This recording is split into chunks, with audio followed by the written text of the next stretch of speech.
Mayor, please take the roll. Present for today's pre-bid conference, our back chairman, Engineer Jose Wilson Manongsong, Present, sir. back members, Engineer Regent Taka, and Engineer Raymond Llanes. For the technical working group, headed by Engineer Reynald Pereira, Architect Ramin Isip, and Engineer Julian Medina. For the back secretariat, headed by yours truly, Engineer Manuel Vincido Jr., with back secretariat members, Madam Brenda Morales, Madam Josefina Manuel, and Mr. Rolando Manuel. Since the majority of the back members are present, there is a quorum, sir. Thank you, Sir Manny. Today's procurement activities, the pre-bid conference of 10 civil works projects.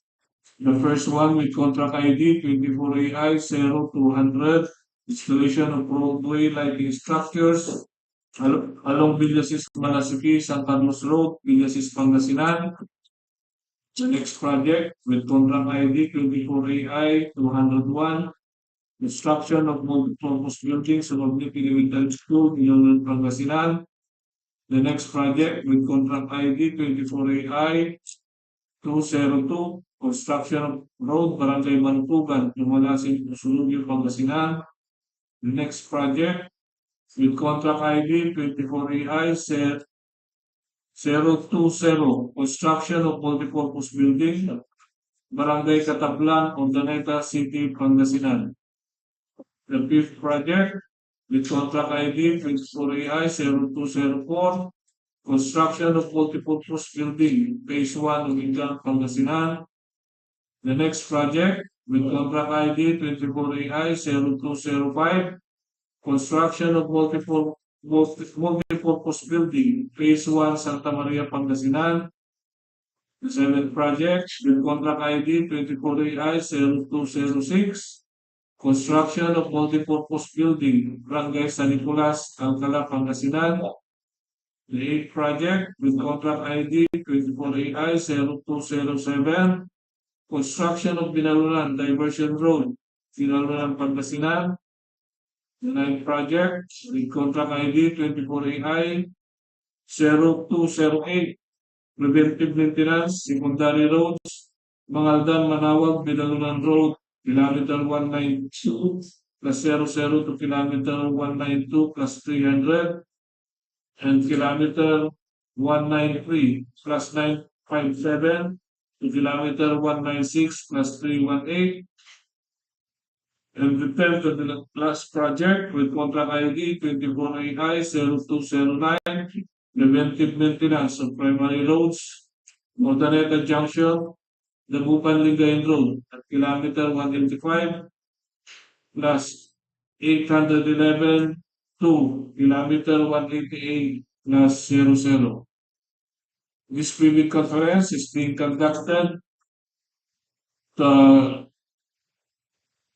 give the prospective bidders a chance to clarify other issues relating to the contract and the project. At this juncture, may I call on the head of the DPWH to discuss the eligibility, technical, and financial requirements of the contract. Thank you, sir. We will now discuss the eligibility, technical, and financial requirements of the contracts to be bid. Documents to be submitted by the bidders. Bid submission will be done manually or electronically /online. However, bidders should only select one mode of submission, either manual or electronic. Similar to manual submission, the guidelines for the preparation and submission of an electronic bid are contained in BDS ITB Clause 21 per DEO 87 Series of 2020. Electronic submission and receipt of bids for the procurement of civil works contracts. All electronic bids must be sent to the email address electronicbids_pangasinan2.dpwh.gov.ph. Each bidder should submit one original copy of the first and second components of its bid. Checklist of technical and financial documents. For technical proposal, Class A documents, legal documents. valid pages registration certificate, platinum membership, all pages in accordance with Section 8.5.2 of the IRR. For technical documents, statement of the prospective bidder of all its ongoing government and private contracts, including contracts awarded but not yet started, if any, whether similar or not similar in nature and complexity to the contract. Statement of bidder's single largest completed contract, SLCC, similar to the contract to be bid, set under conditions provided under the rules. Special pickup license in case of joint ventures and registration for the time and cost of the contract to be bid. Original copy of bid security. If in the form of surety bond, submit also certification issued by the Insurance Commission or original copy of notarized bid securing declaration. The bid validity period and bid security validity period should be 120 calendar days from the date of submission of bids. The bidder shall submit a bid securing declaration or any form of bid security enumerated below. For cash, for cashier's or manager's check issued by a universal or commercial bank, and for bank draft or guarantee or irrevocable letter of credit issued by a universal or commercial bank, the amount of bid security should not be less than 2% of ABC. For surety bond carryable upon demand, issued by a surety or insurance company duly certified by the Insurance Commission as authorized to issue such security, the amount of bid security should not be less than 4% of ABC. For project requirements, which shall include the following: organizational chart for the contract to be bid, list of contractors and personnel, for example, project manager, project engineers, materials engineers, and foreman, to be assigned to the contract to be bid, with their complete qualification and experience date. The minimum years of similar experience for project manager, project engineer, and foreman should be 5 years, while for materials engineer, he or she should be DPWH accredited materials engineer 1. List of contractors' major equipment units which are owned, leased, and or under purchase agreement supported by proof of ownership or certification of availability of equipment, lessor or vendor for the duration of the project, as the case may be, and original duly signed omnibus sworn statement, and if applicable, original notarized secretary's certificate in case of corporation, partnership, or cooperative, or original special power of attorney of all members of the joint venture, giving full power and authority to its officer to sign the OSS and do acts to represent the bidder. For financial document, the prospective bidder's computation of net financial contracting capacity is computed as follows. NFCC equal to current assets minus current liabilities multiplied by 15 minus value of unfinished projects, including awarded projects not yet started, coinciding with the contract to be bid. For Class B documents, if applicable, the signed joint venture agreement in accordance with RA number 4566 and its IRR, in case the joint venture is already in existence, or duly notarized statements from all the potential joint venture partners stating that they will enter into and abide by the provisions of the GVA in the instance that the bid is successful. For financial proposal, original of the signed and accomplished financial bid form and other documentary requirements under RA 9184, original of the signed bid prices in the bill of quantities, duly accomplished detailed estimates form, including a summary sheet, and cash flow by quarter. Criteria and procedure for detailed evaluation of bids, post-qualification, and award. The financial component of the bids of each past bidder shall be evaluated using non-discretionary criteria, including arithmetical corrections for computational errors, and thus determine the correct total calculated bid prices. The BAC shall automatically disqualify any total calculated bid prices which exceeds the ABC. The following factors are to be considered in the evaluation of the bid prices. First one is completeness. No price in required item means non-compliant, indicating a 0 or a dash means free to the GOP. All prices are deemed to include all taxes. Bids not addressing or providing all of the required items in the bidding documents, including where applicable BOQ, shall be considered non-responsive.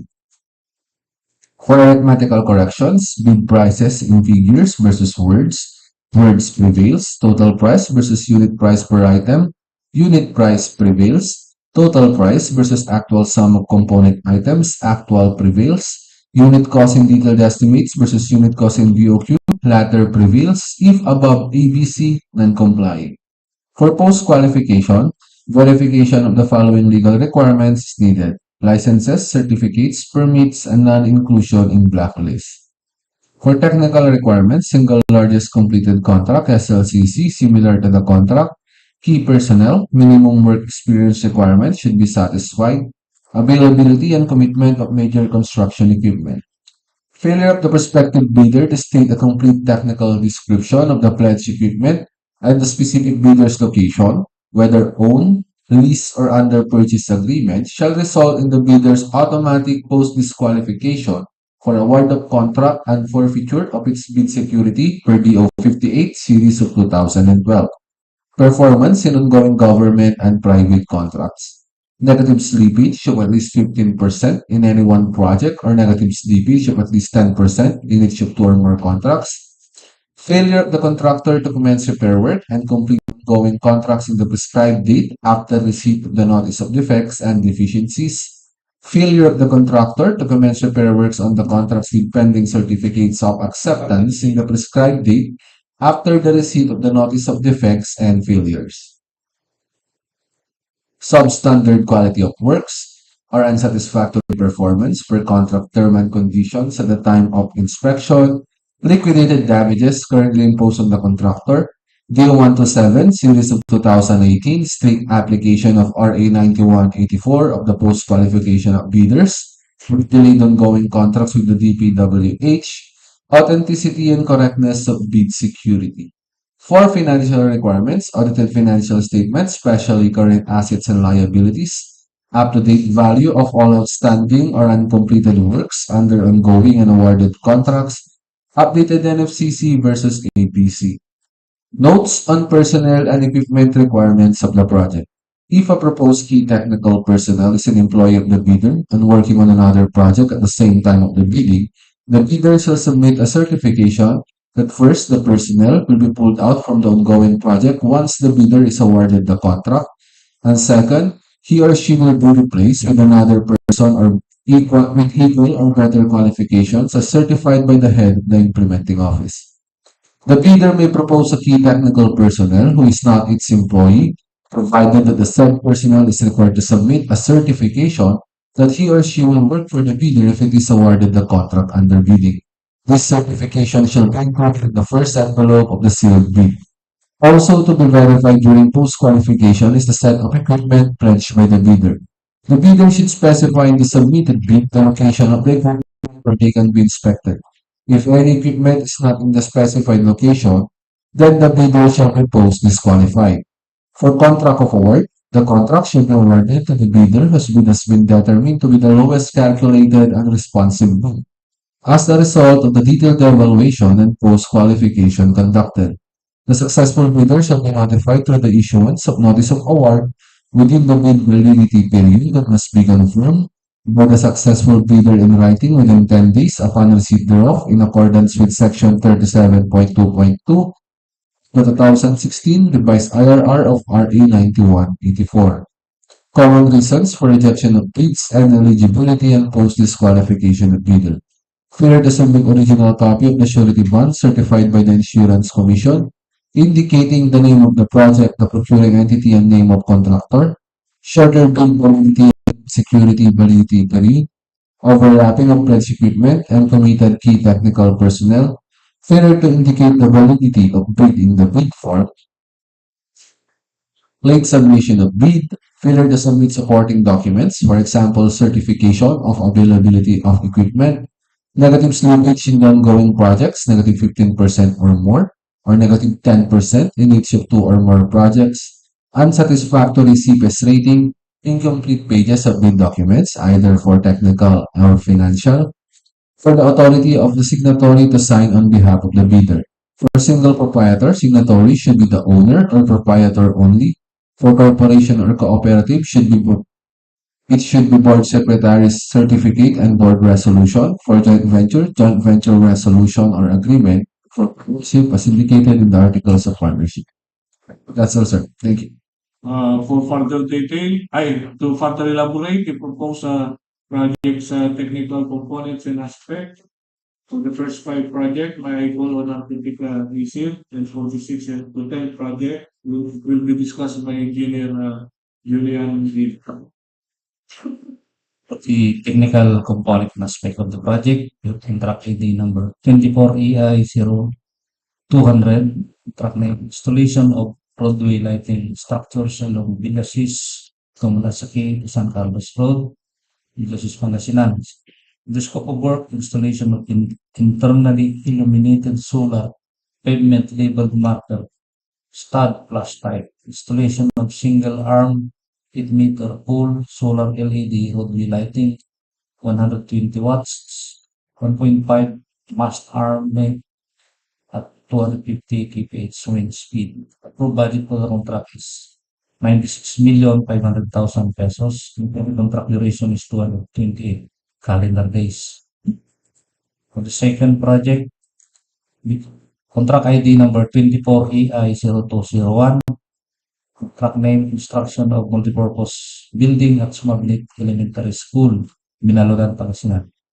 The scope of work, construction of multipurpose building covered court with a dimension of 12 meters by 30 meters, 5 span at 6 meters, with floor area of 360 square meters at 0.2 meter elevation from natural ground line, steel column painted with building permit, column pedestal, plastered finish, pre-painted metal sheet as cladding at front, back, and two side, with frame, gutter, downspout, and catch basin, basketball board with ring, 2 sets, complete electrical works.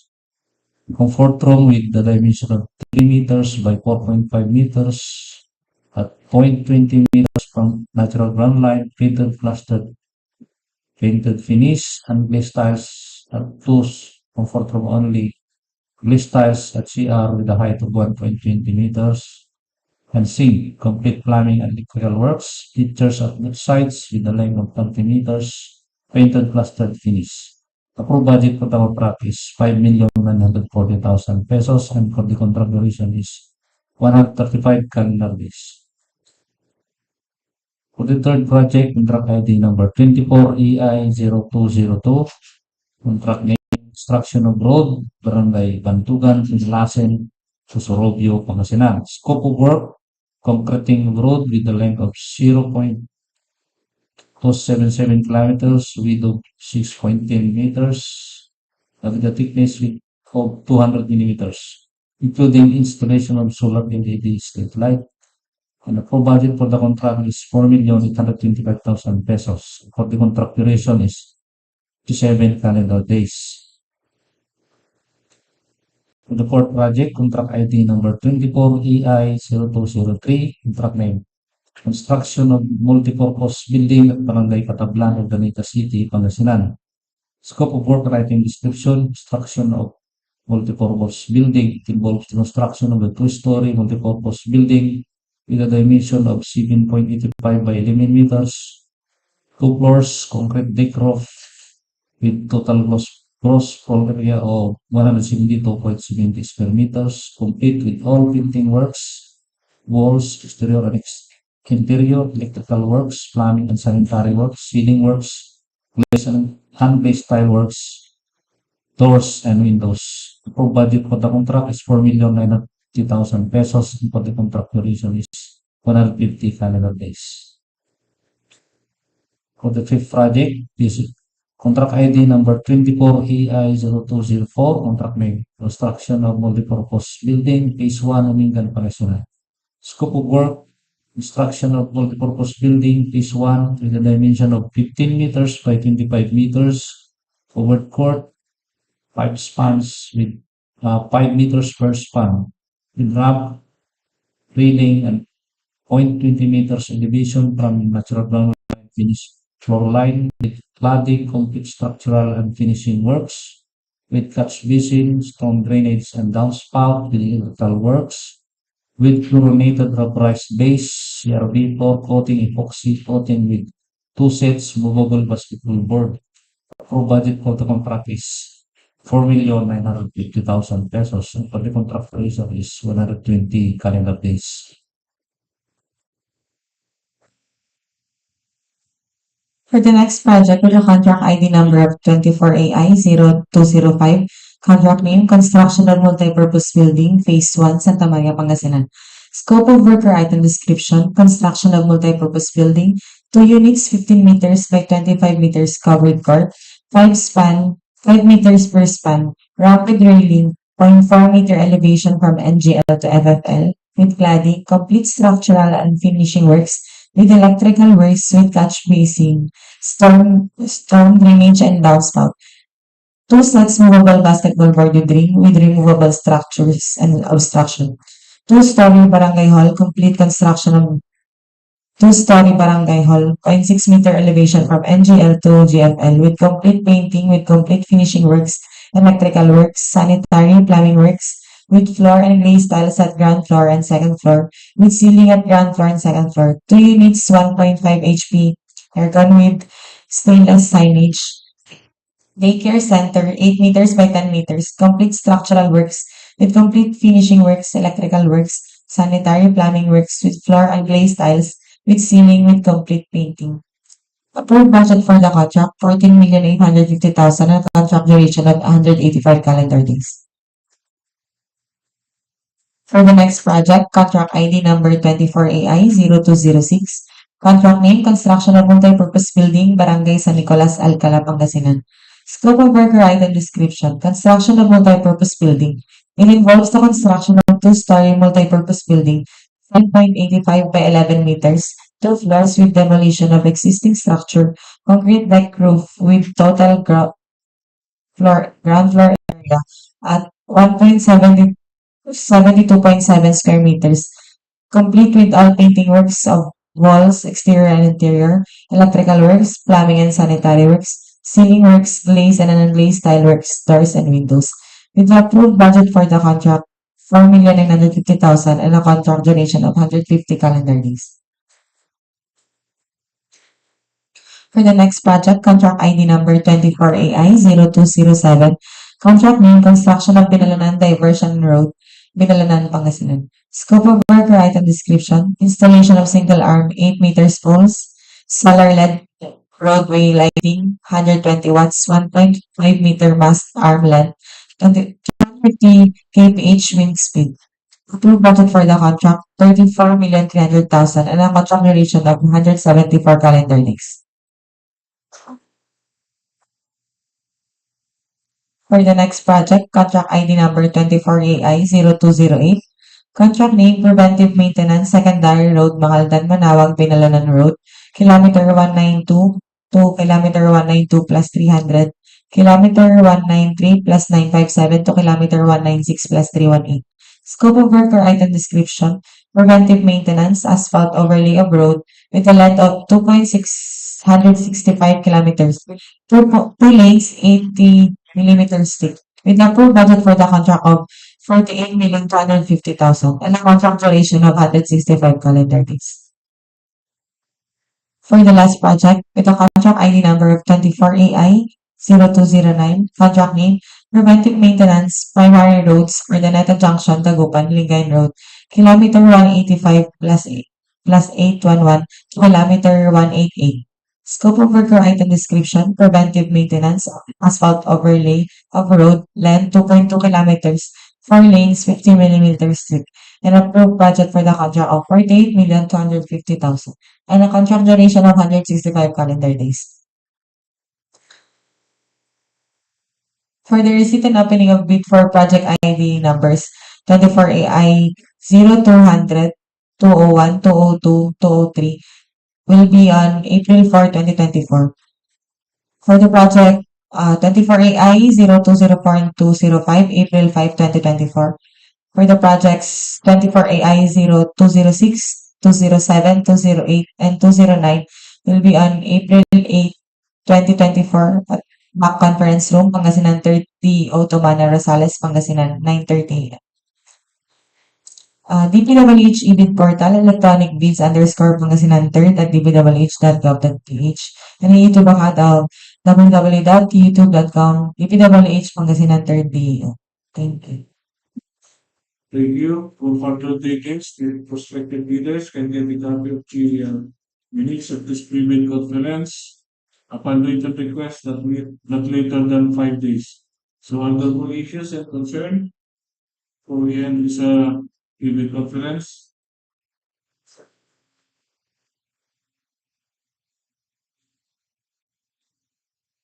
in view of the motion of Engineer Regian Taaka and duly seconded by Engineer Raymond Jones, I hereby declare that this pre-bid conference be adjourned. Let's be back at 9:30 for the opening of